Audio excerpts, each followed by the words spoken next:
mungkin belum ya, suster belum datang. Belum ya. Dan teman-teman di pesan yang terkasih dalam Kristus. Selamat malam, selamat berjumpa kembali, dan selamat bergabung bagi yang baru bergabung di komunitas daring Kerahiman Ilahi SVD Bible Center Batam. Malam ini saya hostnya adalah Nina dari Kalimantan Tengah, Keuskupan Palangkaraya. Bapak, Ibu, Saudara-saudari yang terkasih. Dalam perjumpaan kita di masa Advent ketiga, Minggu Gaudete, Minggu Sukacita, kita fokus pada penyiapan hati dan penantian akan Sang Terang. Masa penantian yang penuh harapan. Malam ini, kita diajak merenungkan sebuah pertanyaan yang mengusik hati selaras dengan misteri kelahiran. Kedatangannya ya maksudnya. Mengapa harus orang kecil? Tema ini mengajak kita merendahkan hati, menyiapkan ruang di dalam kekecilan dan kesederhanaan kita, agar sang terang itu dapat lahir dan bersinar. Pengajaran malam ini dibawakan oleh Romo Aurelius Pati Soge SVD. Mari kita buka hati dan pikiran kita dalam setiap pengajaran ini, dalam semangat Advent. Sebelum kita masuk dalam pengajaran, mari kita hening sejenak dalam kesederhanaan dan kekecilan kita menghadap kehadiratnya, memohon rahmat penyiapan hati. Dalam nama Bapa dan Putra dan Roh Kudus. Amin. Amin. Allah Bapa Surgawi yang setia, kami berkumpul dalam namamu di masa Advent yang kudus ini. Kami mengucap syukur untuk janjimu yang tak pernah gagal. Janji akan sang terang yang akan menerangi kegelapan dunia dan kegelapan hati kami. Malam ini, kami hadir sebagai orang-orang kecil yang rindu akan sabdamu. Kami mohon, jamalah hati kami yang kecil ini agar layak menjadi tempat penyambutan bagi firman-Mu yang hidup. Kami juga memohon dengan sangat, curahkanlah Roh Kudus-Mu atas Romo Aurelius yang akan membagikan pengajaran malam ini. Penuhi Romo dengan roh kebenaran yang akan memimpinnya kepada seluruh kebenaran-Mu. Mampukan Romo Aurel untuk membagikan kekayaan sabdamu dengan hikmat, kejelasan, dan kelemah lembutan sesuai dengan tema malam ini. Mengapa harus orang kecil? Kami percaya ya Bapa, bahwa hanya dalam persatuan dengan Roh Kudus mula pengajaran ini dapat berguna dan berbuah bagi keselamatan kami. Kami mohon semua ini dengan pengantaraan Yesus Kristus, Tuhan dan penantian kami yang hidup dan berkuasa bersama Dikau dalam persekutuan Roh Kudus sepanjang segala masa. Darah dan Amin. air yang memancar dari hati Yesus sebagai sumber kerahiman bagi kami. Engkaulah andalanku. Darah dan air yang memancar dari hati Yesus sebagai sumber kerahiman bagi kami. Engkaulah andalanku. Darah dan air yang memancar dari hati Yesus sebagai sumber kerahiman bagi kami. Engkaulah andalanku. Amin. Dalam nama Bapa dan Putra dan Roh Kudus. Amin. Amin. Baik, mohon kesediaan teman-teman mengisi daftar hadir sebelum meninggalkan ruang Zoom nanti. Link ada di kolom chat. Dan nanti dalam kolom Q&A, Bapak Ibu bisa menulis pertanyaan yang ingin ditanyakan di kolom chat atau raise hand. Baik, sudah tidak berlama lagi, saya persilakan Romo Aurel memulai pengajaran malam ini. Baik, selamat malam teman-teman sekalian. Selamat datang untuk acara rutin kita pengajaran bulanan. Kali ini kita tidak di hari Kamis keempat, kan hari Kamis keempat nanti itu pas hari Natal. Saya majukan satu pekan ke depan. Dan ini juga sebagai pengajaran terakhir tahun 2025. Tahun yang berat sebetulnya. Pengajaran-pengajaran kita tidak terlalu lancar. Ada cukup banyak halangan dan juga refleksi-refleksi rutin kita tidak berjalan seperti yang kita harapkan. Semoga tekad yang kita bangun, terutama daya-daya iman yang sangat diperkaya oleh perayaan tahun jubileum, itu menjadi energi baru yang akan membawa kita kepada pemahaman lebih dalam tentang karya belas kasih Tuhan. Karena karya ini merupakan salah satu penekanan dalam perayaan tahun jubileum. Dari antara 8 poin yang kita bahas dalam 4 pertemuan, salah satu yang ditekankan adalah karya belas kasih. Dan itu sangat selaras dengan gerakan kerahiman ilahi yang menjadi pusat perhatian kita di dalam komunitas ini. Malam ini yang merupakan kesimpulan dari seluruh perjalanan, sebetulnya bukan merupakan sari dari seluruh pengajaran tahun ini, tetapi lebih pada penegasan akan mengapa kita perlu menjadi devosan yang setia. Dan sebagai pengajaran terakhir sebelum Natal, kita ingin berbagi kegembiraan, berbagi semangat, berbagi kekayaan rohania yang kita peroleh selama tahun ini. Dan saya sebagai pelayan Tuhan dan juga pendamping dari komunitas ini ingin juga sharing, meneruskan program rutin kita selama berbulan-bulan kita jalankan. Bapak, Ibu, Saudara-saudari, ada suster yang terima kasih sudah hadir dan kita akan mulai dengan pembicaraan kita malam ini. Perkenankan saya untuk mulai share screen supaya Bapak-Bapak dan Ibu-Ibu bisa mengikutinya dari screen masing-masing. Tema kita malam ini, sebagaimana yang tertulis, adalah pertanyaan menggelitik, mengapa harus orang kecil? Ya. Sesungguhnya dalam pertanyaan ini tersirat dua hal, yakni ada pesan Natal dan ada pesan kerahiman ilahi. Memadukan dua-dua ini yang kita harapkan akan menjadi pesan rohania yang kita peroleh sebagai bekal untuk perayaan Natal, tapi juga bekal untuk konsisten menjadi rasul kerahiman dalam hidup kita di tahun-tahun yang akan datang. Nah, sebagai awal dari pembicaraan ini, hari ini juga dalam channel Daily Mercy, saya mengangkat tema yang sama. Di sana saya kasih judul Orang Kecil untuk Karya Besar Tuhan, ya. Dan judul itu sesungguhnya mencerminkan nuansa yang sama yang sekarang ini kita bahas di sini. Sehingga bagi yang belum mendengar refleksi pendek dalam video klip sekitar 6 menit, nanti saya berkenan untuk share linknya itu, Anda boleh untuk melihatnya. Di grup juga saya lihat sudah dibagi tadi pagi. Nah, berbicara tentang orang kecil ini, saya sebetulnya mengarahkan perhatian kita kepada tokoh-tokoh di seputar kelahiran Yesus Kristus.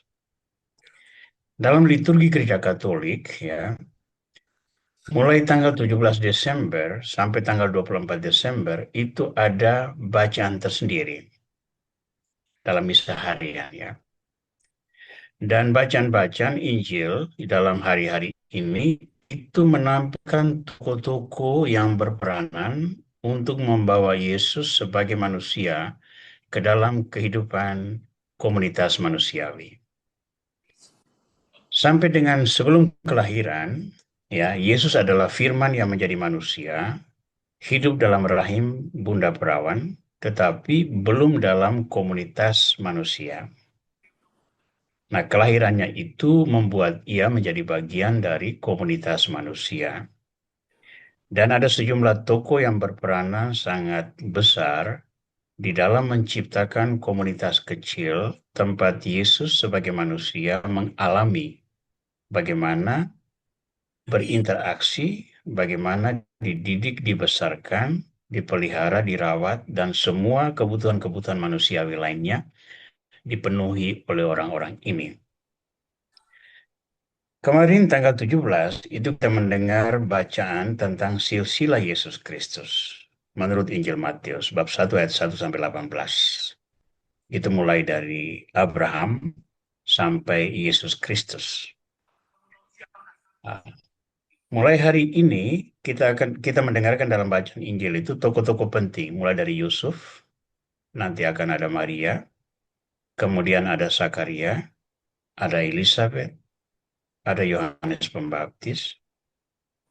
Mereka adalah tokoh-tokoh di seputar kelahiran Yesus. Dan sesudah kelahiran Yesus nanti akan hadir tokoh seperti Simeon, pertama gembala-gembala dulu yang menjadi saksi yang pertama kali percaya adanya Mesias yang lahir di Bethlehem. Kemudian ada Simeon dan Hana di Bait Suci ketika Yesus dipersembahkan. Tapi ada juga tokoh-tokoh yang kita sebut sebagai tiga raja dari timur. Mereka sebetulnya tokoh-tokoh orang-orang Majusi. Jadi diperkirakan mereka itu berasal dari Persia, dari lingkungan yang menyembah Majus, menyembah dewa api sebagai wujud tertinggi Tuhan cipta sesembahannya.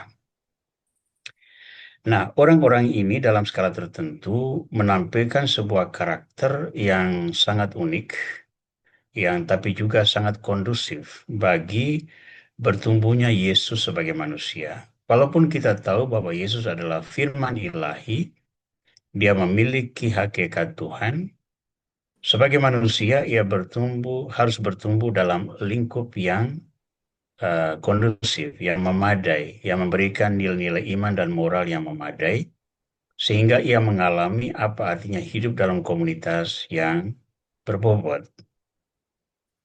Nah, kita berbicara sebentar tentang tokoh-tokoh ini, tapi kemudian nanti kita akan memusatkan perhatian pada nilai yang lebih penting, yakni tokoh di seputar kelahiran Yesus. Saya ingin memulai pengajaran malam ini dengan mengutip apa yang diserukan oleh Paus Leo ke-14 tanggal 15 Desember yang lalu ketika dia meresmikan kanda Natal yang dipasang di lapangan Santo Petrus Vatikan dan di dalam ruang audiensi Paulus ke-6. Pernyataan dalam bahasa Inggris saya sadur dalam bahasa Indonesia secara sangat bebas, namun mengandung inti yang tetap sama agar lebih enak untuk dibaca. Berhati-hatilah selalu agar tidak terjebak dalam hiruk-pikuk aktivitas persiapan yang akan membuat perayaan kita menjadi dangkal dan bisa mengecewakan. Sebaliknya, berjaga-jaga dan waspadalah menantikan Yesus, sehingga kehadirannya yang penuh cinta menjadi harta berharga bagi hidup kita, bagi hati kita selamanya. Nah, Paus Leo sebagai penerus takhta Yesus Kristus mengingatkan bahwa perayaan kelahiran Yesus Kristus itu selalu menjadi event rohani, menjadi kesempatan untuk merenung perwujudan cinta Tuhan. Bukan sebagai kesempatan untuk tenggelam dalam festival budaya, festival sekular berupa pasar malam, pameran artefak budaya, parade, dan macam-macam perayaan lain yang kelihatannya indah, meriah, tetapi sama sekali tidak mencerminkan perwujudan cinta Tuhan. Ya, dan Paus Leo mengingatkan itu agar kita memberikan perhatian. Nah, di balik pesan ini sesungguhnya tersirat nilai ini. Ada 3 poin mengapa Advent itu penting. Karena Advent itu mengandung makna penantian, di mana kita menunggu kelahiran Yesus sebagai Mesias yang telah dinubuatkan, serta menantikan kedatangannya kembali. Jadi Advent kita ini sesungguhnya itu berwarna eskatologis, berwarna penantian akan kehidupan abadi. Kelahiran Yesus itu terjadi satu kali. Yang kita lakukan sekarang itu adalah perayaan, ya. Natal, kelahiran Yesus itu terjadi pada peristiwa itu. Yang kita rayakan setiap tanggal 25 Desember itu adalah sebuah perayaan yang mengingatkan kita akan firman yang menjadi manusia. Karena itu makna Advent yang lebih mendalam justru terletak di dalam pertobatan. Ya, yang kedua ini, pertobatan. Karena masa ini kurang lebih seperti masa Prapaskah, waktu untuk kita berintrospeksi, kita bertobat, kita mengakui dosa, dan memperbaiki diri. Satu hal serasa merupakan buah positif dari perayaan tahun jubileum adalah hadirnya peserta dalam jumlah yang tinggi dalam pengakuan-pengakuan dosa. Itu mungkin terjadi karena adanya indulgensi yang mensyaratkan adanya pengakuan dosa. Ya, banyak pesiara-pesiara juga dianjurkan dan didorong untuk membuat pengakuan dosa. Saya sendiri mendampingi sejumlah pesiarahan Porta Sancta, dan di mana-mana saya melihat selalu ada box untuk pengakuan dosa, dan dalam tempat-tempat internasional seperti Gua Lourdes, Gua Fatima, atau di Basilika-Basilika Major di Roma, itu ada confession box yang menerima pelayanan dalam rupa-rupa bahasa. Ya, bagi saya ini sebuah tanda yang positif karena sakramen pengakuan dosa bersama dengan sakramen Ekaristi adalah dua sakramen yang rutin kita terima karena itu menjadi cara kita memberikan asupan rohania yang memadai untuk jiwa kita. Angka kehadiran dalam perayaan Ekaristi dan peserta yang menerima komunio kudus itu saya tidak meragukan. Saya boleh katakan itu stabil dan mendapat apresiasi tinggi dari umat beriman. Tapi untuk pengakuan dosa, saya harus katakan perlu katekese dan penyadaran terus-menerus. Karena proporsi antara angka kehadiran Ekaristi Kudus dan angka kehadiran pengakuan dosa itu boleh dikatakan sangat pincang. Nah, perayaan jubileum mungkin menjadi sebuah periode penyadaran. Dan saya katakan kesadaran ini bertumbuh. Tetapi memelihara kesadaran ini agar menjadi sebuah gaya hidup, itu menjadi tanggung jawab tersendiri di masa yang akan datang. Nilai ketiga dari Advent adalah pengharapan. Ya, kita menghayati sukacita karena keselamatan telah datang melalui Kristus dan akan digenapi pada kedatangannya yang kedua. Nah, dalam pekan ketiga ini ditandai dengan hari Minggu lalu, itu kita menyalakan lilin ketiga yang di banyak gereja itu diberi warna merah muda. Ya, itu bukan sebuah ketentuan wajib ya. Orang bisa memakai warna yang lain sebetulnya. Tapi pekan ketiga yang disimbolkan oleh warna merah muda itu disebut sebagai pekan Gaudete, pekan sukacita. Sukacita karena kita sudah melewati separuh dari masa Advent, yang berarti perayaan Natal sudah dekat dan kita bersuka cita bahwa keselamatan itu ada di depan pintu. Ya.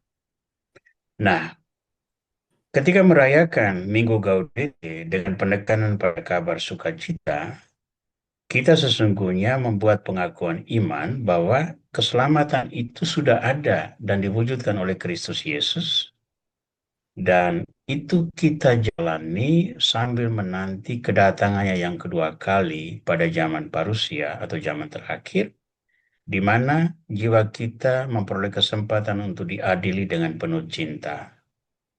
Semua yang melakukan kebaikan akan menjadi domba yang masuk kerajaan surga.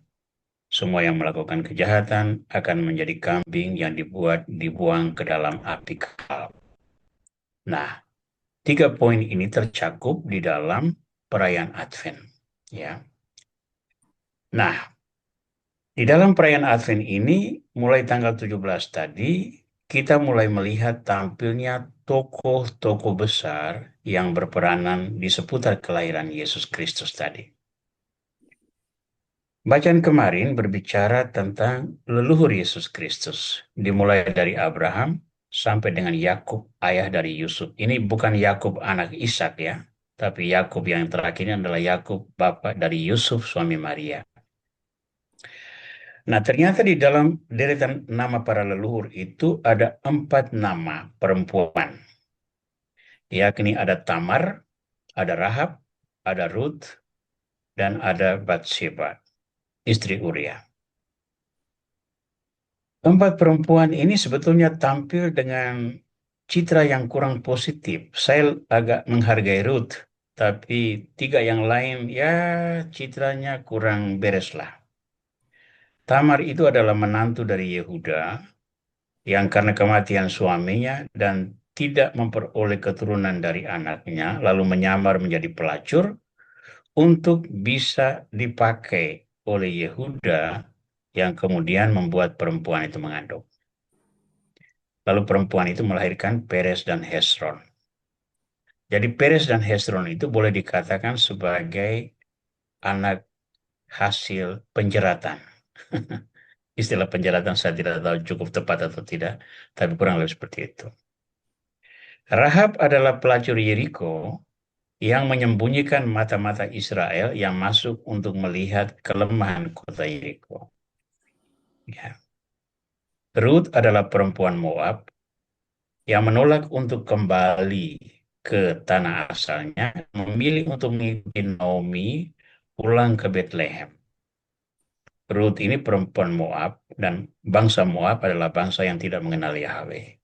Tapi Ruth adalah orang yang tulus yang berkata kepada Naomi, Allahmu akan menjadi Allahku. Jadi dia menerima Yehova, dia menerima Yahweh. Bathsheba adalah istri Uria yang dicuri oleh Daud. Uria adalah salah satu orang prajurit yang atas konspirasi Daud dengan panglima perangnya menyebabkan dia terbunuh agar Daud bisa menikah atau mengambil istri Uria menjadi istrinya. Nah, perempuan-perempuan ini mungkin bukanlah perempuan-perempuan yang buruk sama sekali, tetapi situasi di seputar kehadiran mereka itu bukan situasi yang bagus. Tetap ditampilkan dalam daftar leluhur Yesus Kristus yang membahasakan bahwa kelahiran seorang penebus ini datang melalui jalur orang-orang berdosa. Ya, Yesus tidak dikhususkan melalui darah orang-orang yang terbebas dari dosa. Orang-orang yang berdosa dalam sejarah keselamatan pun tetap berada di dalam linea atau genealogi Yesus Kristus. Yang kedua adalah saya sebut sebagai keluarga bentara, yakni adanya Zakaria, Elizabeth, dan Yohanes.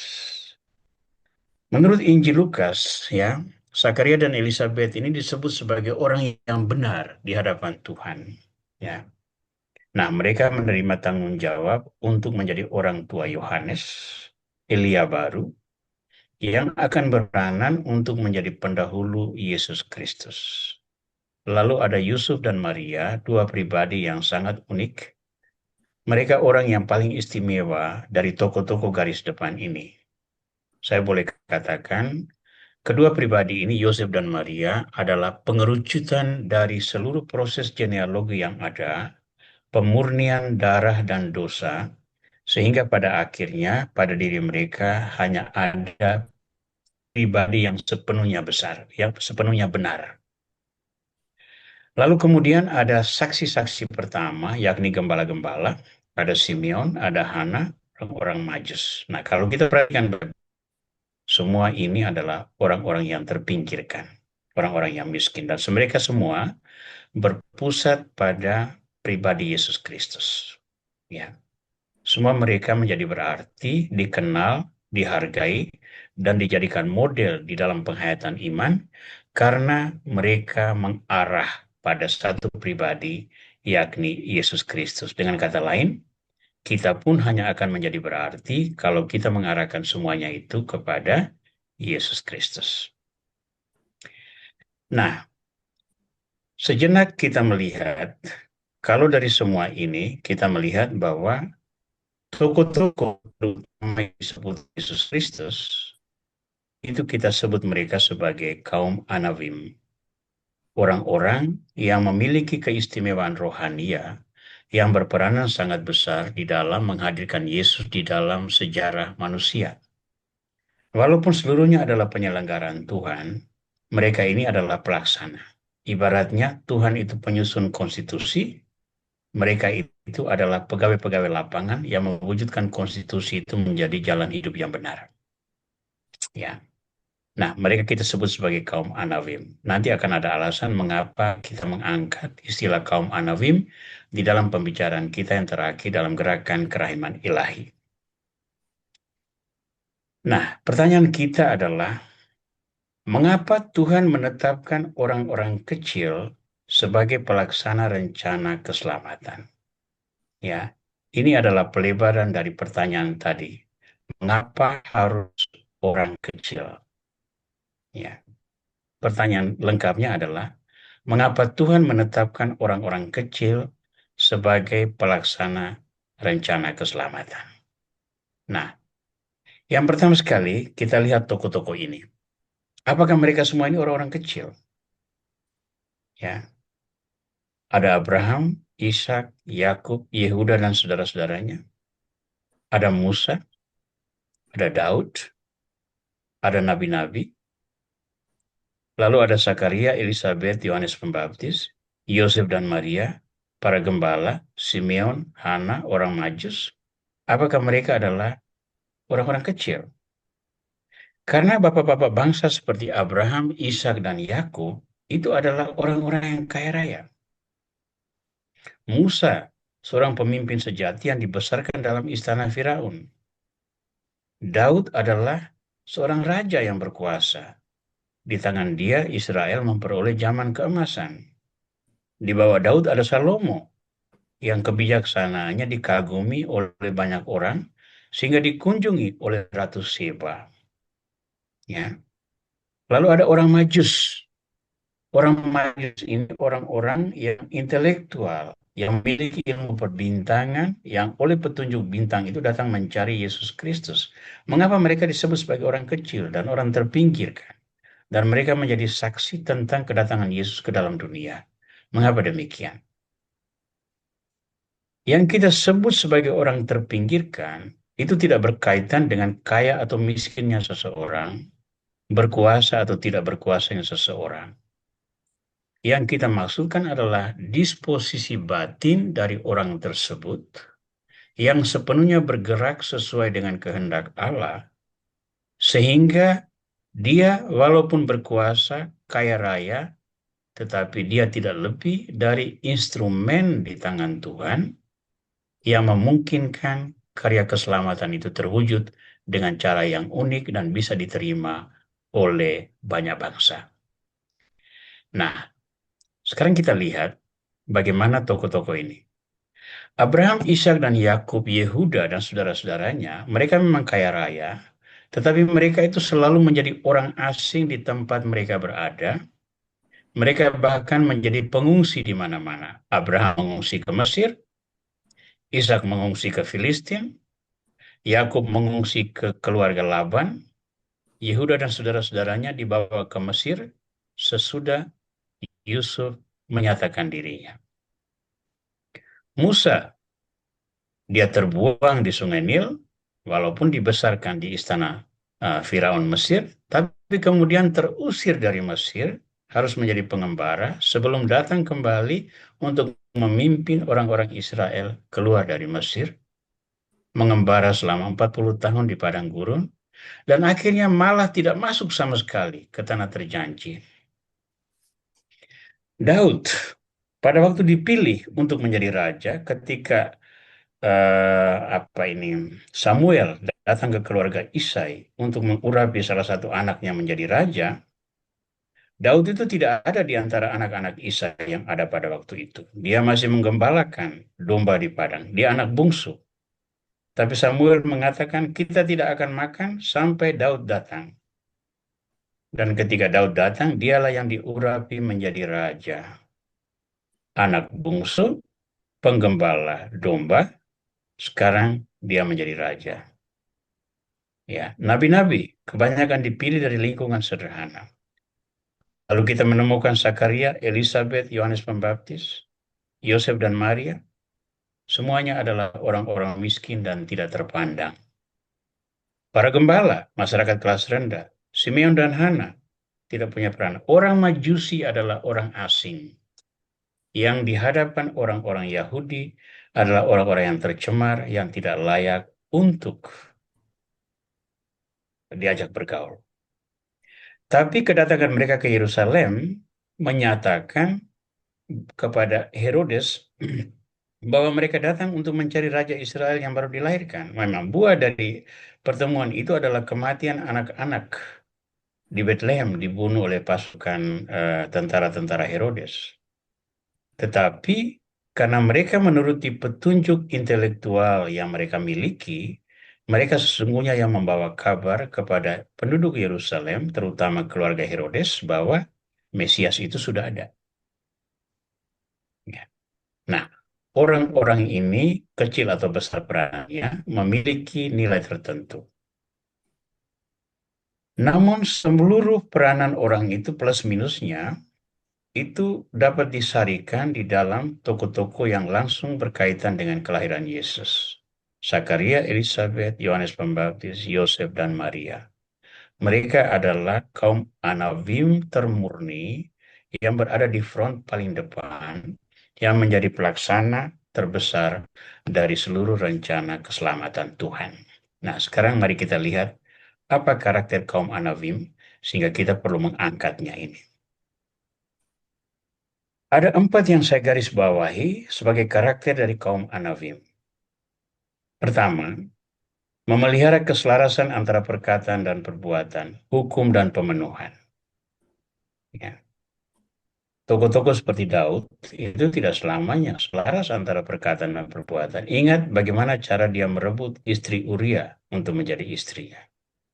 Ya, memang dia bertobat, lahirlah Mazmur 51. Tetapi perbuatannya itu betul-betul buruk. Ya. Tapi lihatlah Yusuf, Maria, Zakaria, Elizabeth, Yohanes Pembaptis. Tokoh-tokoh yang sangat selaras antara perkataan dan perbuatan. Mereka berdisiplin dalam doa, puasa, dan mati raga. Karakter Yohanes Pembaptis membahasakan seorang anabim sejati yang hidup sepenuhnya dari penyelenggaraan Tuhan, penuh dengan disiplin diri, puasa, dan pantang. Dia hidup di padang gurun, memakai jubah dari bulu unta, ikat pinggang kulit, makan hanya belalang dan madu hutan. Memang secara nutrisi, belalang dan madu hutan itu membawa energi yang memadai. Di dalam belalang ada protein, di dalam madu hutan ada berbagai unsur yang sangat memperkuat badan. Ya. Namun yang keempat, karakter yang keempat itu penting, selalu menerima penyelenggaraan Tuhan dengan tangan terbuka. Ya, selalu menerima penyelenggaraan Tuhan dengan tangan terbuka. Pada sosok-sosok di seputar kelahiran Yesus, ya, kita tidak menemukan adanya penolakan. Ada kekurangan dalam kualitas iman seperti pribadi Zakaria, tetapi tidak ada penolakan.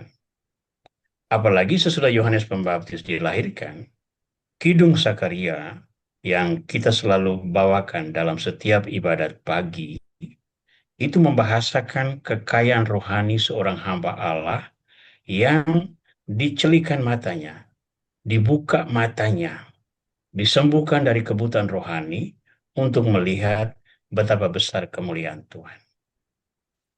Ya, ini karakter kaum Anavim. Sehingga mereka adalah lingkungan yang dibentuk Tuhan untuk menjadi tempat penggodokan karakter Yesus Kristus sebagai manusia. Nah, dalam diri Zakaria, Elizabeth, Yohanes Pembaptis, Yosef, dan Maria, kita menemukan poin-poin ini. Mereka menantikan pemenuhan keselamatan menurut rencana Tuhan. Ya. Dalam Kidung Maria dan Kidung Zakaria, itu tergambar dengan sangat jelas bagaimana nuansa penantian ini. Hidup lurus menurut hukum Taurat, itu dikatakan betul-betul di dalam, terutama dalam keluarga Zakaria. Mereka adalah orang benar di hadapan Tuhan. Kehendak Tuhan di atas kehendak pribadi, itu teristimewa di dalam diri Yusuf. Ya, dia sempat ragu karena Maria mengandung bukan dari dirinya. Dia berpikir untuk menceraikan Maria, tetapi karena malaikat menampakkan diri dalam mimpi kepadanya, dia memutuskan untuk mengambil Maria menjadi istrinya dan memikul tanggung jawab untuk membesarkan anak yang dilahirkan Maria, walaupun anak itu bukan adalah anak darahnya. Lalu mereka setia menjalani kehendak Tuhan dan siap menanggung semua konsekuensinya. Sangat nampak di dalam diri Maria dan Yohanes Pembaptis.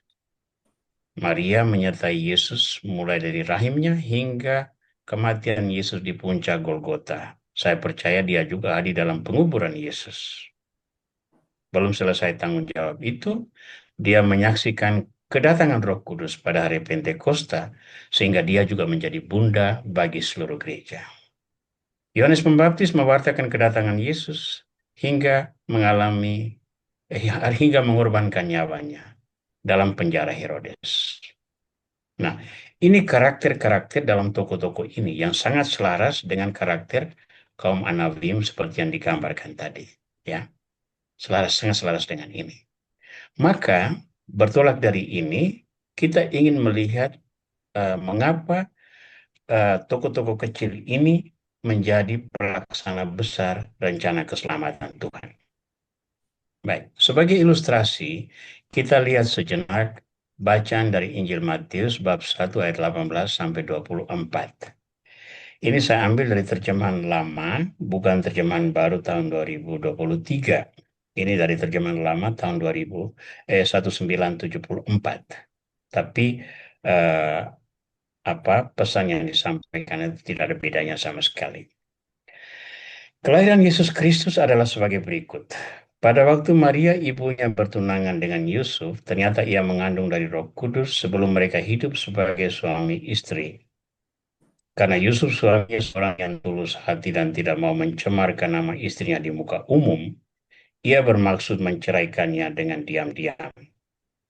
Tetapi ketika ia mempertimbangkan maksud itu, malaikat Tuhan nampak kepadanya dalam mimpi dan berkata, Yusuf anak Daud, janganlah engkau takut mengambil Maria sebagai istrimu, sebab anak yang di dalam kandungannya adalah dari Roh Kudus.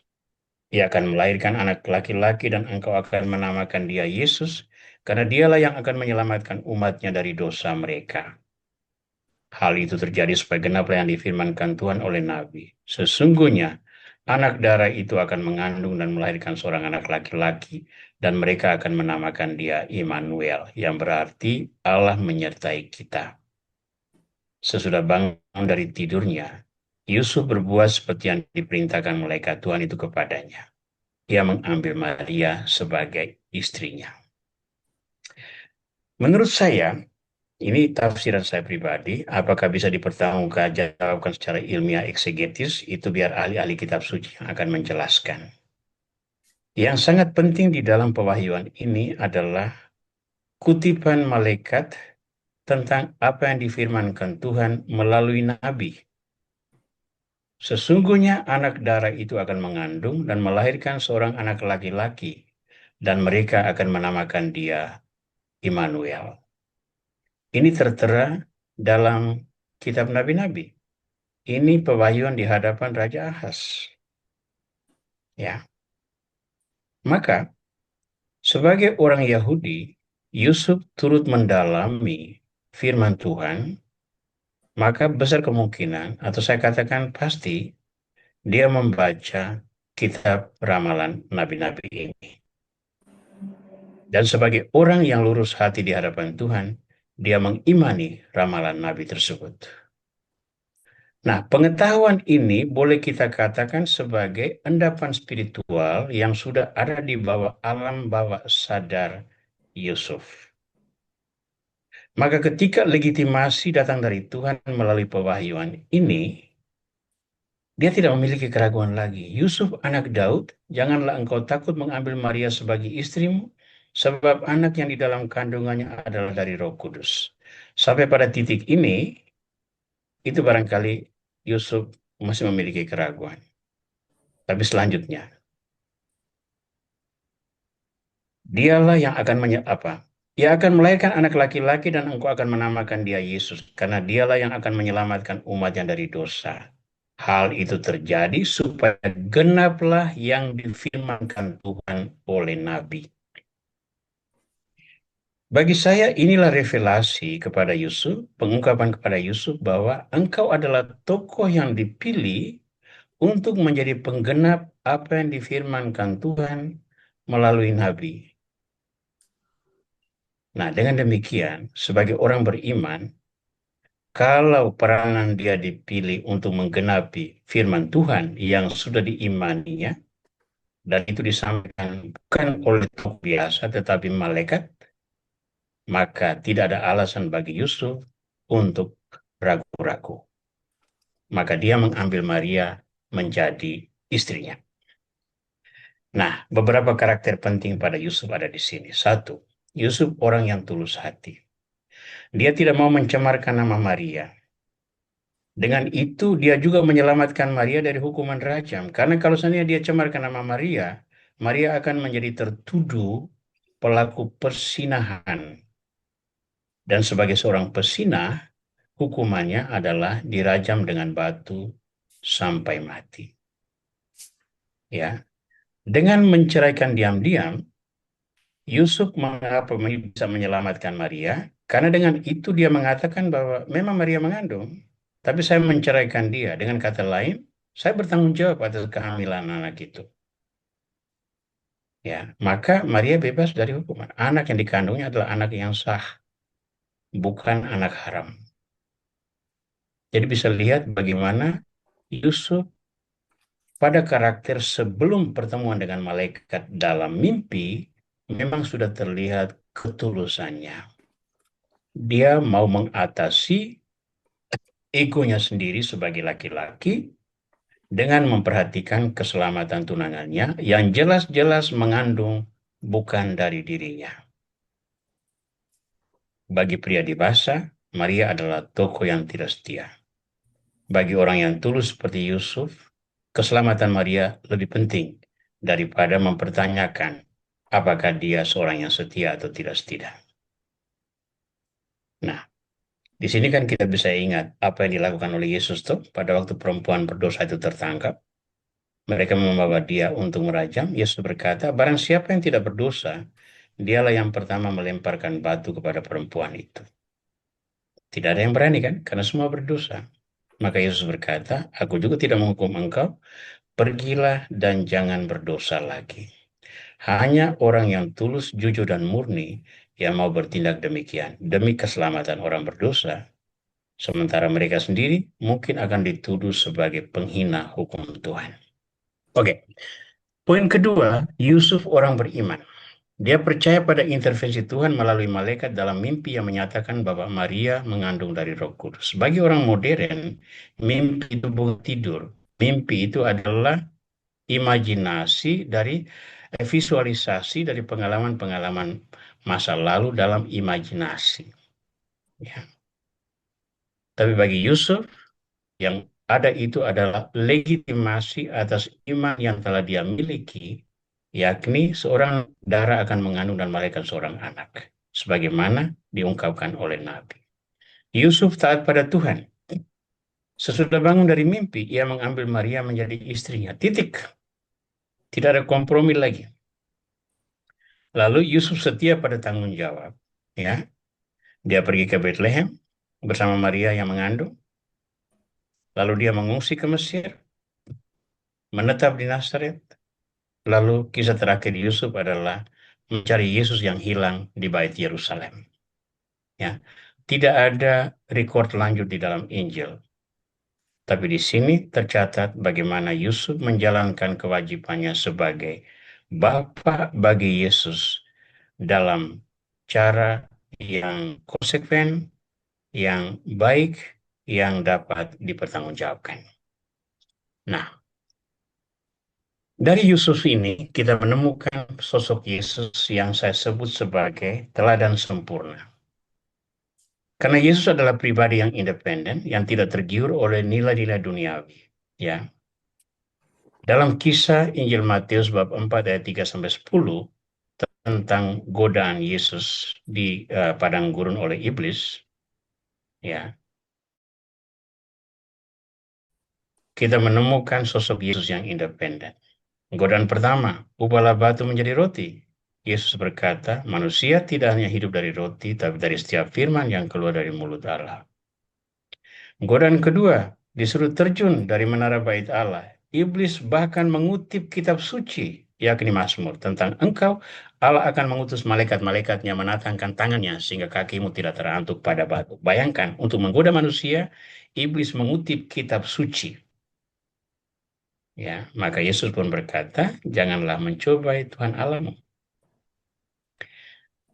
Godaan ketiga adalah kekuasaan. Di puncak gunung, iblis berkata, semua ini akan kuberikan kepadamu asal engkau menyembah aku. Dan Yesus berkata, hanya pada Tuhan semua orang menyembah. Hanya pribadi independen yang tidak tergiur oleh tiga godaan yang sangat menyentuh langsung ego manusia.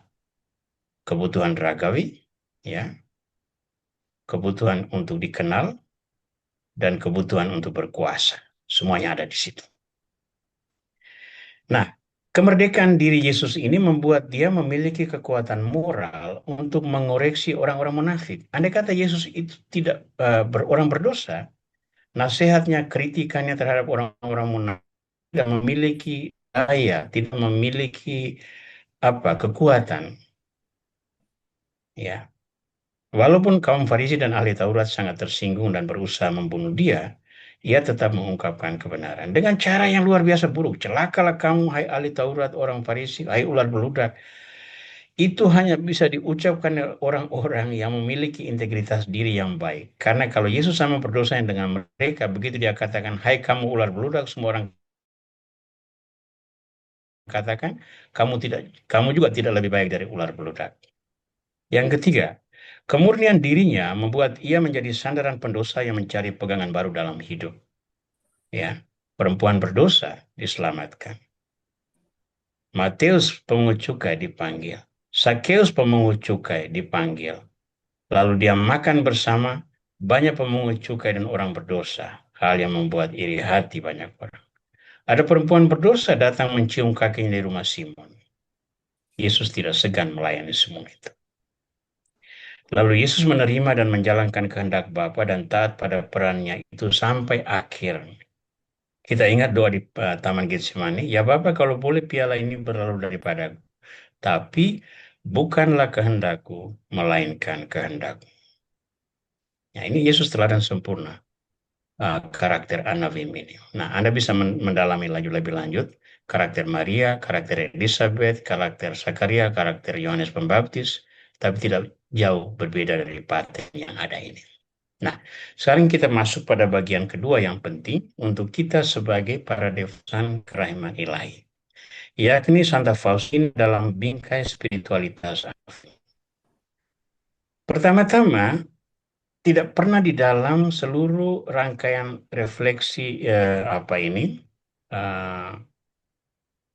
buku harian Santa Faustina itu ada tersirat pernyataan bahwa Santa Faustina adalah penghayat spiritualitas Anavim. Tidak ada itu. Tapi saya mengajukan proposal ini atas dasar studi tentang karakter Santa Faustina sebagaimana tersirat di dalam buku harian Santa Faustina yang sekarang kita bagikan dan kita bacakan setiap hari. Ya, ini sudah sirkulasi yang kedua. Semoga kita bisa setia sampai berakhirnya buku ini. Ya, mari kita lihat bersama-sama seperti apa pesan Santa Faustina. Kita melihat mulai dari buku harian nomor 435. Ya. Dalam Daily Mercy hari ini saya juga menggunakan nomor yang sama untuk memberikan garis bawah dari tema video klip tersebut. Aku melihat dengan jelas bahwa kehendak Allah tentang diriku adalah lain. Tetapi aku terus mencari dalih di hadapan Allah sambil mengatakan kepadanya bahwa aku tidak mampu melaksanakan tugas ini. Yesus, engkau tahu dengan sangat baik siapakah aku ini, kataku. Dan aku mulai merinci kelemahan-kelemahanku di hadapan Tuhan sambil menyembunyikan diri di balik semua itu supaya ia setuju bahwa aku tidak mampu melaksanakan rencana-rencananya ini. Pada waktu membaca ini saya langsung teringat Musa. Musa itu kan berdalih luar biasa agar tidak diutus Tuhan itu. Kemudian aku mendengar kata-kata ini, jangan takut. Aku sendiri akan menggenapi segala sesuatu yang kurang di dalam dirimu. Sekali lagi saya ingat Musa, jangan takut, saudaramu Aaron akan berbicara untuk kamu. Tetapi kata-kata ini meresap dalam-dalam di lubuk hatiku dan membuat aku bahkan semakin menyadari kepapaanku. Dan aku mengerti bahwa Allah menuntut satu cara hidup yang lebih sempurna dariku, tetapi aku terus menggunakan ketidakmampuan sebagai satu dalih. Nah, di sini kita melihat pergulatan batin Santa Faustina. Nomor 436. Ketika aku berbicara dengan pembimbing rohaniku mengenai berbagai hal yang diminta Tuhan dariku, aku pikir ia akan mengatakan kepadaku bahwa aku tidak mampu memenuhi semua hal itu. Udah aku bilang kayaknya ada contoh gitu. Ya, kita tunggu dia pulang.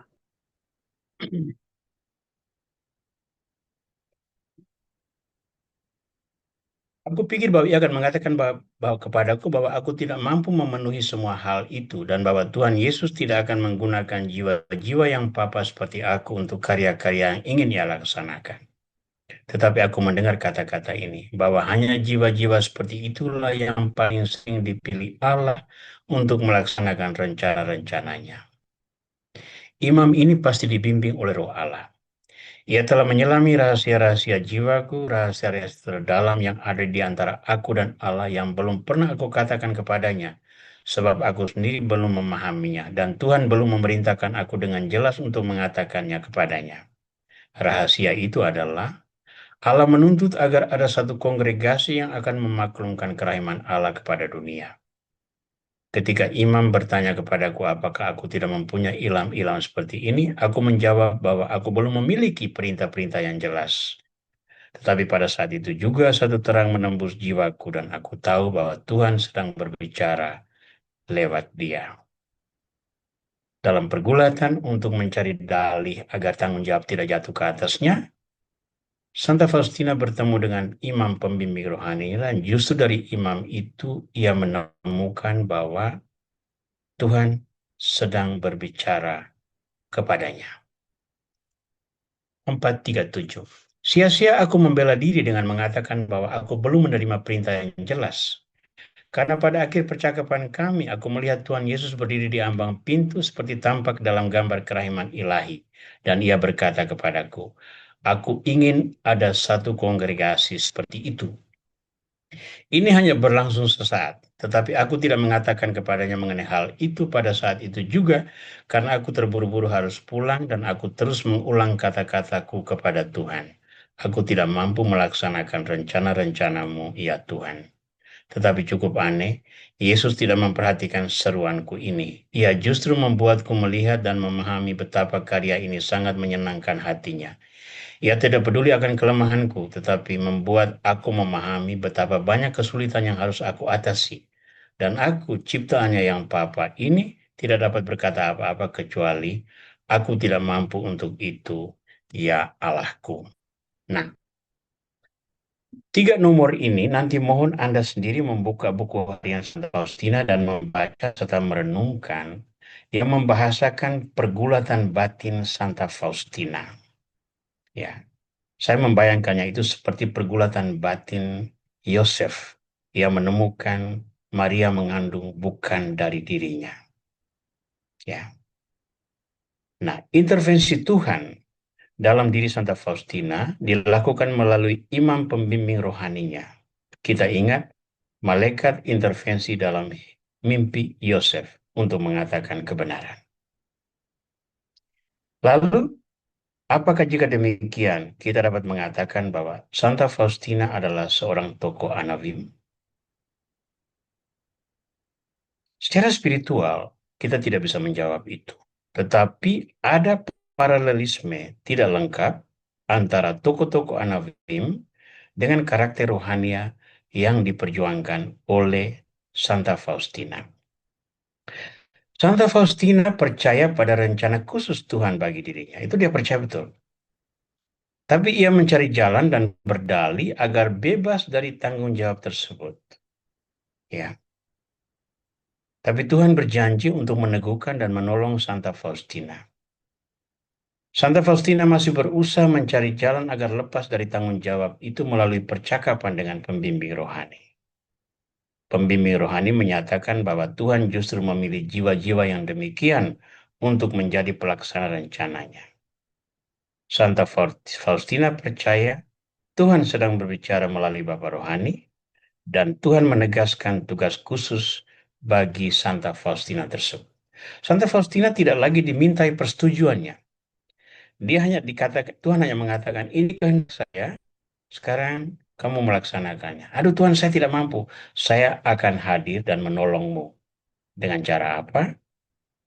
Ada banyak cara yang kita temukan di dalam buku harian Santa Faustina. Bagaimana dari waktu ke waktu dalam penderitaan, dalam perjuangan, dalam kejatuhannya, Santa Faustina menemukan peneguhan. Dan peneguhan-peneguhan pokok itu datang dari mana?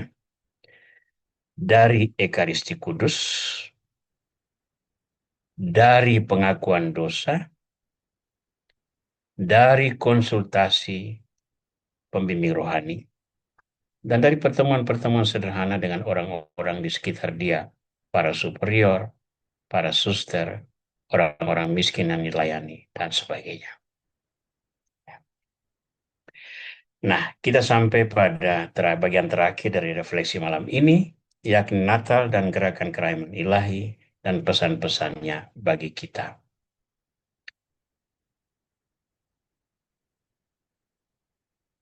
Yang saya anjurkan untuk refleksi malam ini, ya, dengan belajar dari tokoh-tokoh Anavim di seputar kelahiran Yesus Kristus dan Santa Faustina, pencetus kerasulan kerahiman ilahi ini, saya mengajak para devosan untuk hidup dengan roh kaum Anavim. Ya, mari kita menjadi devosan dengan roh Anavim. Santa Faustina, kita tidak bisa memberikan gelar dia adalah tokoh Anavim. Ya, walaupun dia bisa dibingkai dalam spiritualitas Anavim. Dia tabah, dia teguh, dia konsisten dengan perjuangannya. Kesetiaannya itu yang menjadi sandaran bagi kita, teladan bagi kita. Nah, kalau kita adalah devosan dengan roh Anavim, kira-kira karakter apa yang perlu kita bangun? Kesadaran apa yang perlu kita bina agar daya-daya iman itu nanti bermanfaat bagi hidup dan pelayanan kita. Mari kita ingat kata-kata Yesus dalam Injil Lukas bab 7 ayat 28. Yang terkecil dalam kerajaan Allah itu lebih besar dari Yohanes, yang terbesar di antara semua yang dilahirkan perempuan. Ya, yang terkecil dalam kerajaan itu siapa? Yesus sendiri. Ya, sementara Yohanes itu yang terbesar dari antara semua yang dilahirkan perempuan. Tetapi yang terkecil itu ternyata lebih besar dari Yohanes. Ya, ingat perumpamaan tentang biji sesawi. Biji itu kecil, ditanam, dia akan bertumbuh menjadi pohon yang besar. Tempat banyak burung-burung di udara datang bersarang di cabang dan ranting-rantingnya. Ya, yang terkecil dalam kerajaan Allah itu lebih besar dari Yohanes. Padahal Yohanes adalah yang terbesar di antara semua yang dilahirkan perempuan. Sebagai devosan kerahiman ilahi, kita membina kesadaran ini. Tidak ada orang yang terlalu kecil untuk tidak berperanan di dalam gerakan kerasulan kerahiman ilahi. Semua kita mengenal kerahiman ilahi itu dalam proses pendidikan rohani yang kita dalami. Saya pertama kali mengenal kerahiman ilahi ketika saya masih dalam pendidikan calon imam sebagai frater. Itu tahun 1980-an. Ketika gerakan kerahiman ilahi mulai dipopulerkan oleh para misionaris Polandia yang berkarya di Indonesia. Tapi pada waktu itu saya tidak terlalu tertarik dengan ini. Hingga sampai waktu bertugas di Batam, saya menemukan indah dan kuasa kekuatan di dalam devosi kerahiman ilahi, sehingga pada akhirnya saya menjadikan kerahiman ilahi itu sebagai sebuah gerakan penting untuk menopang pelayanan di Bible Center yang saya sudah jalani selama 15 tahun terakhir. Bagi saya, kerendahan hati Santa Faustina menjadi sebuah contoh bahwa orang yang rendah hati dan berserah penuh pada penyelenggaraan ilahi, dia akan memperoleh topangan dari Tuhan untuk pelayanan-pelayanan yang lain. Dan saya harus beri kesaksian bahwa mentalita itu berpengaruh dalam cara saya menjalankan kewajiban iman di pusat misi yang sekarang saya jalankan. Yang terkecil dalam kerajaan Allah itu lebih besar dari yang terbesar yang pernah dilahirkan perempuan. Karakter kedua yang perlu kita bina adalah memelihara kemerdekaan jiwa dari kendali harta, kuasa, nafsu, dan nilai-nilai duniawi lainnya. Ingat peristiwa godaan Yesus. Cara Yesus mengatasi godaan dengan cara apa? Mengutip kitab suci. Yesus itu luar biasa ya. Dia mengatasi godaan yang dihadapinya, tetapi juga mewariskan kepada kita bagaimana cara mengatasi godaan. Apa artinya mengutip kitab suci untuk mengatasi godaan? Berarti menempatkan Tuhan sebagai pribadi yang berperanan untuk mengarahkan kita bagaimana menghadapi kegelapan.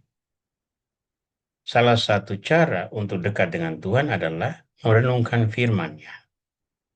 Ya, ketika kita merenungkan firman-Nya, kita menaburkan benih firman di dalam hati kita, sehingga ketika kita butuh dasi dari firman itu, dia akan lahir dari hati nurani kita. Nah, memelihara kemerdekaan jiwa dari kendali harta, kuasa, nafsu, dan nilai-nilai duniawi lainnya, itu menjadi sangat penting. Karena kita boleh kaya raya, kita boleh memiliki harta, kita boleh memiliki kuasa dan peranan, tetapi kita tetap bisa memelihara jiwa dari kendali atau perbudakan segala nilai duniawi tersebut. Orang yang kaya bisa memiliki banyak harta, tetapi mendefinisikan hartanya sebagai instrumen untuk melayani Tuhan yang hadir dalam orang-orang yang membutuhkan. Ingat perumpamaan tentang orang kaya dan Lazarus yang miskin?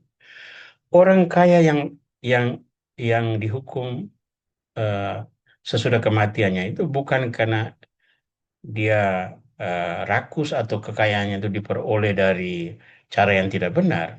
Dia dihukum karena dia lalai memanfaatkan kekayaannya itu untuk menjadi berkat bagi orang yang membutuhkan. Jadi kita perlu melihat kemerdekaan jiwa dikendali harta dan kuasa, nafsu dan nilai-nilai dunia lainnya, walaupun kita ada dalam lingkungan yang memberikan opsi tersebut, kita justru memanfaatkan semua fasilitas, kekayaan, kuasa, dan peranan itu untuk secara lebih efektif mewartakan kerajaan surga.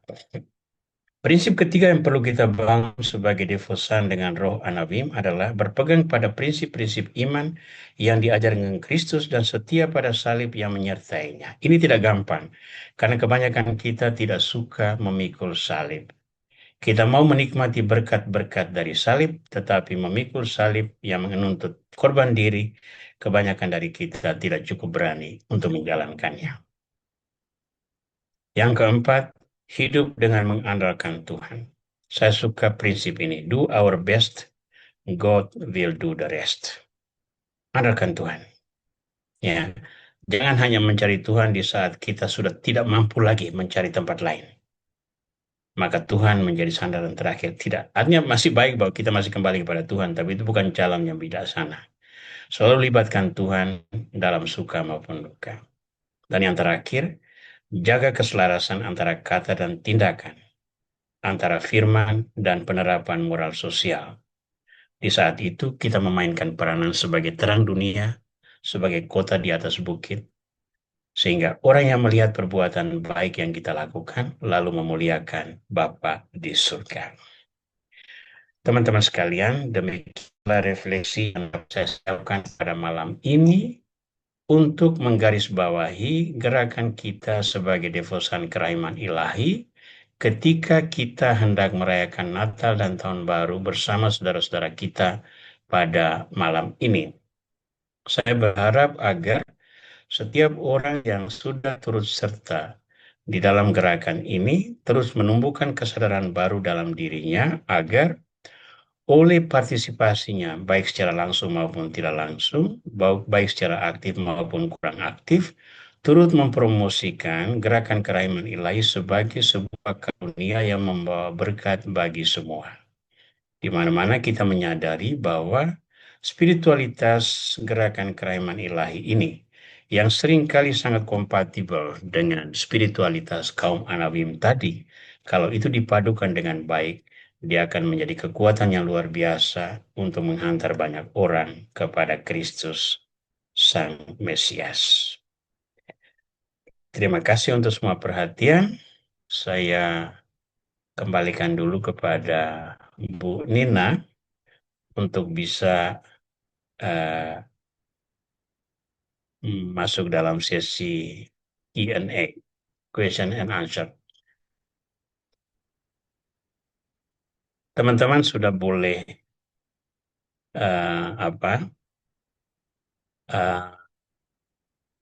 teman-teman sudah boleh menulis pertanyaan menulis pertanyaan melalui kolom chat. Ini saya lihat sudah ada dari Bu Joyce. Nanti saya akan jawab itu dulu. Lalu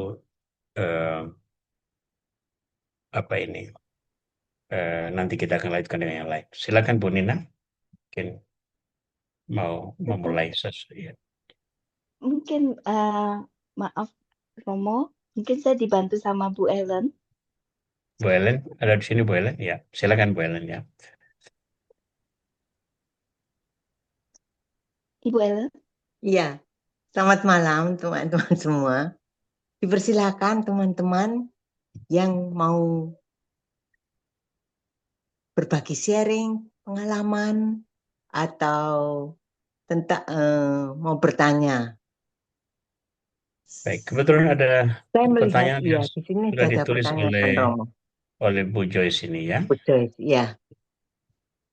Ruth dan Naomi juga Iya. tidak beres karena Ruth menyuruh Naomi menyuruh Ruth ya. Naomi menyuruh Ruth masuk ke dalam selimut Boaz dan Ruth pun melaksanakan ide absurd ini. Jadi apa yang kita contoh dari kaum Anawim? Oke. Pertama saya tidak sebut Ruth itu masuk dalam kategori kaum Anawim atau Naomi masuk dalam kategori kaum Anawim. Mereka ada di dalam daftar silsilah leluhur Yesus, dan silsilah leluhur itu antara lain memuat 4 nama perempuan dalam nuansa yang tidak terlalu positif. Ya, jadi itu contoh. Misalnya Tamar, itu kan menantu Yehuda yang kemudian melahirkan anak dari hasil menyamar bagi pelacur dan dipakai oleh mertuanya sendiri. Lalu kemudian ada Rahab, perempuan pelacur Yeriko. Lalu ada Ruth, perempuan Moab. Nah, walaupun yang ditulis di situ adalah dia mencari Boaz itu sebetulnya sesuai dengan ketentuan dalam hukum Taurat bahwa harus ada pelindung bagi orang-orang yang tidak memiliki anak lelaki di dalam keluarga seperti ini. Dan dalam tata keluarga Naomi, orang yang paling layak itu adalah Boaz. Maka kemudian dalam kitab Rut itu kita menemukan Boaz membawa perkara itu kepada sidang para petua di gerbang kota. Lalu dari situ diputuskan bahwa orang-orang yang harus menebus itu harus segera melaksanakan kewajibannya menebus Rut itu agar ada pelindung. Tapi kalau tidak ada yang menebus, maka Boaz akan menjalankannya itu sesuai dengan kewajiban hukum yang berlaku. Tidak tertulis di situ bahwa pada waktu dia masuk selimut itu lalu ada hubungan tidak normal atau apa itu tidak ditulis di situ. Walaupun sebagai manusia kita berhak untuk mencurigainya. Lalu yang berikut adalah soal jadi itu sebetulnya nuansa demikian ya, bahwa kita meneladani mentalita kaum Anawim itu Anawim. lebih mengarah kepada sosok-sosok yang secara langsung menghadirkan Kristus sebagai manusia pada peristiwa kelahiran itu. Walaupun dalam sejarah itu begitu banyak orang yang keteladanannya dapat dipegang.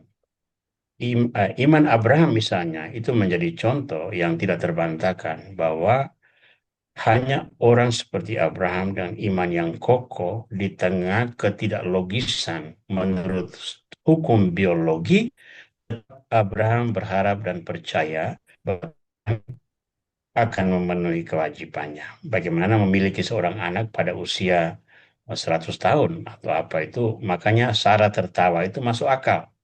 Karena sebagai manusia, mungkin dia sudah menopause, tidak mungkin lagi menjalankan kewajiban sebagai istri, tapi Tuhan katakan, tahun depan nanti saya pulang, akan anak itu lahir. Maka Sarah tertawa. Ya.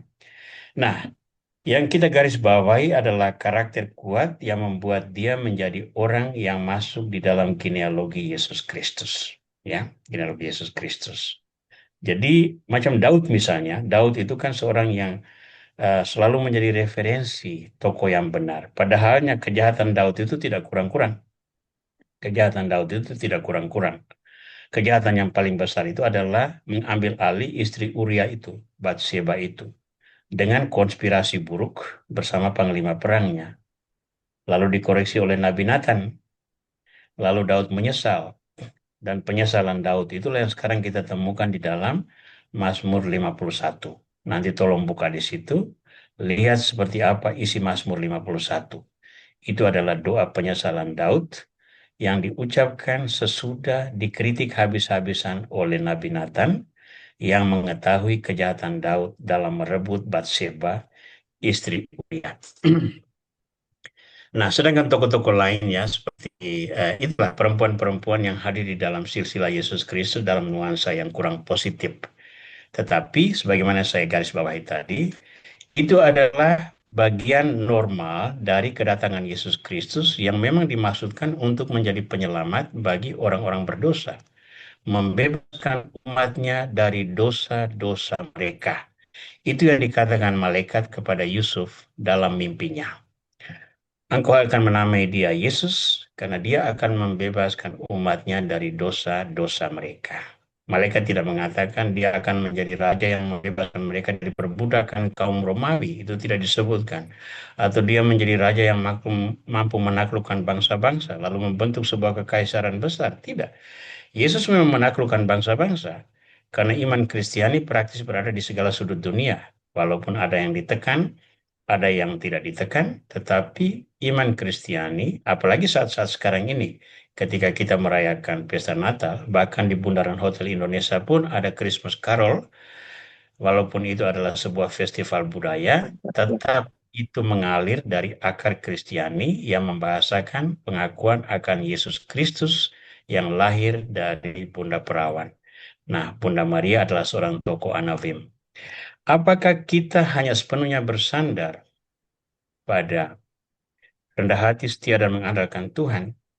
Nah, mengandalkan Tuhan itu kan keharusan sebagai orang Kristiani.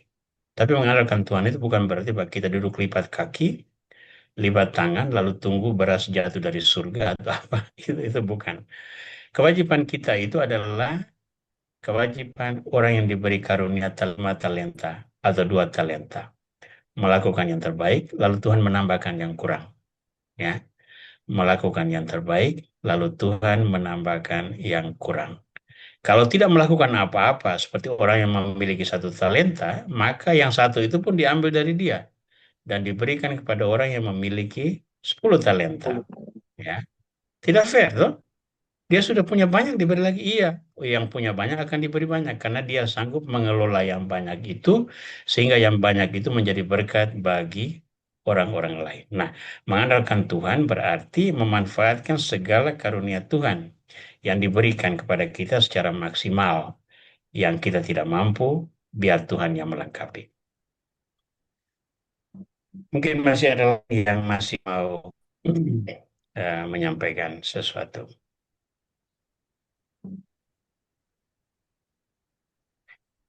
Oke. Ibu silakan Bu Ellen ya. Ya, silakan teman-teman kalau mesti mau ingin diperjelas lagi atau mau bertanya.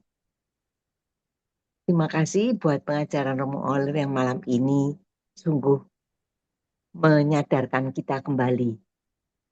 Jangan ragu untuk menjadi orang yang kecil, karena orang kecil itu akan menghasilkan bila dilakukan karya yang besar.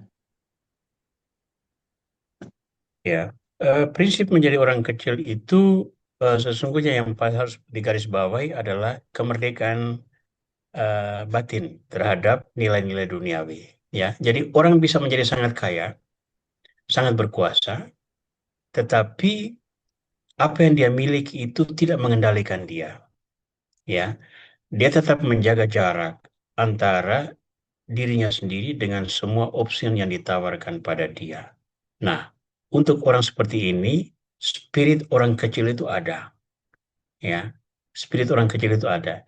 Dia memilih satu pola iman yang bertentangan langsung dengan tawaran-tawaran dunia. Ya, ketika seseorang dipengaruhi, dikendalikan oleh harta, peranan, kuasa dan sebagainya, itu dia sesungguhnya menjadi budak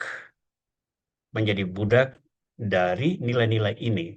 Dia menjadi orang yang sangat berkuasa, menjadi orang yang mungkin sangat menentukan. Ya, jangan lupa di negara ini yang seringkali ditampilkan dan diagung-agungkan sebagai model masyarakat itu banyak kali itu dia pesina, banyak kali itu pelakor atau pebinor ya, atau orang yang sudah tidak setia pada perkawinan dan sebagainya, macam-macam. Tapi karena citra sekular menampilkan mereka sebagai model, lalu semua orang berjalan dengan cara itu. Lalu orang-orang yang lurus imannya itu justru tidak mendapat tempat. Dia tersingkirkan. Itulah sebabnya dia tetap menjadi orang kecil, walaupun dia seorang yang sangat besar dan berkuasa. Ya. Satu lagi pertanyaan yang datang dari Alia Surabaya ya. Terkadang dunia ini tidak adil, apalagi untuk orang kecil, apalagi oknum-oknum mudah sekali terhasut untuk ikutan membenci orang. Oknum yang ajak-ajak itu yang aktif di gereja, punya jabatan, tahu isi kitab suci. Itu gimana Romo? Bagaimana sikap kita jika terjadi di sekitar kita? Kadang kalau kita speak up, kita ikutan dibenci juga. Makasih. Itu konsekuensi menjadi seorang pengikut Yesus itu di situ. Ketika berbicara tentang kebenaran, seseorang akan dijauhi, akan dilawan atau rupa-rupa hal yang membuat dia bukan memberikan kepada dia salib tambahan, salib hidup yang membuat orang enggan untuk memikulnya. Ya, itu terjadi konsekuensi dari menjadi tokoh penyuara kebenaran. Nah, saya berikan beberapa contoh. Kebanyakan kami para pastor itu hidup menggembalakan umat Katolik di paroki-paroki, dan kita di Indonesia ini boleh kita katakan di mana-mana paroki-paroki itu menjadi oase yang sangat aman, nyaman bagi para pastornya. Ya, kita ada rumah, ada kendaraan, ada makanan, tidak usah pikir bagaimana makanan itu ada. Umat yang memikirkan dan sebagainya ya, itu berbeda sekali dengan sejumlah teman yang mengambil peranan secara khusus dalam kerasulan-kerasulan yang seringkali akrab bergaul dengan bahaya. Misalnya pembela kebenaran, pembela hak-hak kaum migran, pembela hak-hak kaum perempuan, pembela pokoknya jenis-jenis itu, bela lingkungan dan sebagainya, itu dia akan berhadapan dengan mafia ekonomi yang mengeruk keuntungan dari ketidakadilan ini. Nah, teman-teman semacam ini berada dalam zona tidak nyaman, tetapi saya harus salut dengan keberanian mereka, karena mereka terus menyuarakan kebenaran, walaupun dibisiki antara lain oleh orang-orang Kristen sendiri, ya, oleh orang-orang yang mungkin dalam kekuasaan, dalam pemerintahan, dalam militer dan sebagainya, bahwa Romo tidak usah terlalu ngotot. Karena yang Anda hadapi ini orang dengan backingnya sekian, sekian, sekian. Dan itu dikatakan oleh orang-orang yang percaya Kristus. Lalu saya bilang, lalu kamu ikut ya. Kalau saya ikutilah, bodohlah saya. Ya, karena kebenaran tidak sampai. Jadi sekali lagi Yesus pun mengutip kitab suci untuk menggoda Yesus, iblis. Iblis pun mengutip kitab suci untuk menggoda Yesus, maka iblis juga bisa memakai orang yang percaya Kristus untuk menggoda orang-orang Kristen sendiri. Ya, Alia, ini tidak menjawab sepenuhnya pertanyaanmu, tetapi itu adalah motivasi untuk menyadari bahwa itu bagian yang boleh dikatakan biasa bagi pengikut Kristus yang ingin menyuarakan kebenaran. Tinggal sekarang, apakah kita tahan dengan salib itu atau kita mundur dan hidup dalam kenyamanan. Baik.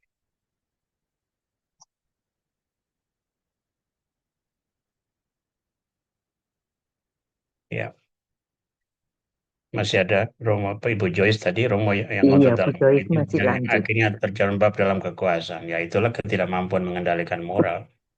Jadi murid Kristus pun tidak selamanya itu mampu mempertahankan nilai moral Kristiani. Ya. Iya, Dan saya tidak punya simpati terhadap orang-orang seperti itu, terus terang. Dan masih bisa mencari mereka, tetapi ketika orang yang menolak untuk dicari, ya tetap suarakan kebenaran, walaupun itu bukan hal yang menyenangkan. Dalam lingkungan kita, karena kita minorita, maka seringkali kita ingin berada pada posisi jangan sampai yang minorita ini menderita oleh diri kita sendiri. Ya, tapi orang-orang Kristiani dilawan oleh struktur politik, struktur ekonomi, struktur kebudayaan dan sebagainya, itu sebetulnya itu sudah ada di mana-mana, ya. Dalam lingkungan yang sangat mempromosikan LGBT, ya, sebagai sebuah budaya baru, kita yang mempromosikan nilai Kristiani dianggap sebagai lawan dalam budaya, dan itu secara sistematis dilawan bukan dengan gerakan fisik, tetapi dengan gerakan perlawanan ideologis. Ya, ini hal-hal yang sangat umum terjadi. Apakah kita akan lari? Ya, itu tergantung pada komitmen kita untuk menyebarkan lagi kebaikan Kristus. Baik, Bu Ellen, kita hanya tinggal 5 menit iya, lagi. iya. Saya Silakan berikan Romo, kan ada pengumuman. beberapa pengumuman dulu sebelum kita Iya, menutup acara malam ini. Baik, teman-teman. Ini pengajaran yang terakhir untuk tahun 2025. Sesudah iya. ini, saya akan menyebarkan sedikit, saya ingin mendapat sedikit masukan dari grup WA kita. Saya akan mengirimkan kuesioner, dan itu mohon diisi, tidak banyak pertanyaannya, hanya beberapa saja. Mohon diisi dan dikirimkan ke WA saya secara pribadi, supaya jangan terlalu ramai di WA grup, ya. Linknya saya sebarkan melalui grup, atau pertanyaannya saya sebarkan melalui grup, tetapi jawabannya supaya dikirimkan kepada saya, kepada WA saya, supaya nanti saya mendata kembali anjuran-anjuran dari teman-teman untuk menjadi perhatian dalam tahun 2026 yang akan datang. Saya mengucapkan banyak terima kasih pada tim kecil yang setia membantu saya, ya, setia membantu saya. Oh ya, Alia dari Surabaya, ini Mbak atau Sudah, Mas, saya kurang tahu baik. Nanti tolong lihat sudah di ada di kolom chat itu. chat itu ada ada link untuk WA bergabung dengan Grey, sama batch link upgrade daftar itu ya. hadir. Nanti di situ tolong diklik saja di situ, itu akan langsung bergabung ya. Ya, Saya ucap terima kasih kepada sejumlah teman yang setia dalam tim kecil untuk memelihara nafas dari gerakan kerahiman ilahi ini ya. Saya tidak usah sebut nama ya, Bu Ellen ya. iya, Beberapa teman yang setia bersama saya untuk memfasilitasi seluruh perjalanan ini. Saya ucapkan terima kasih kepada Bu Jau Wibisono yang setia dengan klipnya ya. Buku Harian Santa Faustina versi audio. Nah, itu juga sangat menolong sejumlah orang yang katanya matanya mulai susah untuk diajak bekerja sama. Dan juga untuk teman-teman yang setia mendoakan saya di dalam banyak persiarahan dalam tahun ini. Nah, tahun 2026 saya harap tidak ada lagi perjalanan-perjalanan banyak sehingga konsistensi pada refleksi rutin yang justru menjadi satu karakter dari gerakan ini. Yang terakhir sekali, untuk bulan Januari kita akan tetap ke Kamis keempat, tapi sekarang saya masih agak ragu-ragu karena Kamis keempat itu akan jatuh pada tanggal 29 Januari. Nah, 29 Januari itu, sebentar saya lihat sebentar kalender, 22 Romo. 22 Januari ya. Nah, Iya, kalau Kamis keempat. ya, berarti 22 Januari masih bisa. Untuk sementara kita catat dulu, pada tanggal 22 Januari akan Iya, ada pengajaran pertama tahun 2026. Ya, kita akan tetap memelihara rutinitas ini karena ternyata juga cukup membantu banyak orang dalam memotivasi mereka menjadi rasul-rasul karya kerahiman. Akhirnya, selamat mengakhiri masa Advent, selamat merayakan pesta Natal, bagi-bagi sukacita Natal dengan semangat Anavim tadi. Kemerdekaan sebagai anak-anak Allah, hidup sepenuhnya dalam perlindungan Tuhan, dan setia pada tanggung jawab kita sampai maut menjemput kita. Tuhan memberkati kita semua. Mari kita berdoa dan kita mohon iya, berkat sebelum kita menutup acara ini. iya. Dalam nama Bapa dan Putra dan Roh Kudus. Amin. Amin. Kami bersyukur kepadamu ya Tuhan, karena kerahiman-Mu yang selalu tercurah ke atas diri kami sebagai anak-anak-Mu yang terus bersiara di dunia ini. Kami mohon penyertaan dan bimbingan-Mu agar kami selalu diinspirasi oleh kelahiran Yesus Putra-Mu yang hidup bersama keluarga kudus Nazaret, bergaul dalam lingkungan sederhana, yang mempersiapkan dia untuk menjadi pembawa dan pemenuh jalan keselamatan, yang melahirkan karya besar yang mengubah seluruh masyarakat dunia. Kami menyadari ketidakmampuan kami, tapi berikanlah kepada kami ya Tuhan penerangan budi agar oleh penyertaan-Mu pula kami dapat menemukan jalan yang pasti dan komitmen baru untuk setia pada tugas dan tanggung jawab kami. Kepadamu ya Tuhan kami serahkan semuanya. Kemuliaan kepada Bapa dan Putra dan Roh Kudus, seperti pada permulaan, sekarang selalu, dan sepanjang segala abad. Amin. Tuhan bersamamu, Dan bersama rohmu. berkat Allah Tritunggal Maha Kudus kiranya menaungi saudara-saudari sekalian, Bapa dan Putra dan Roh Kudus.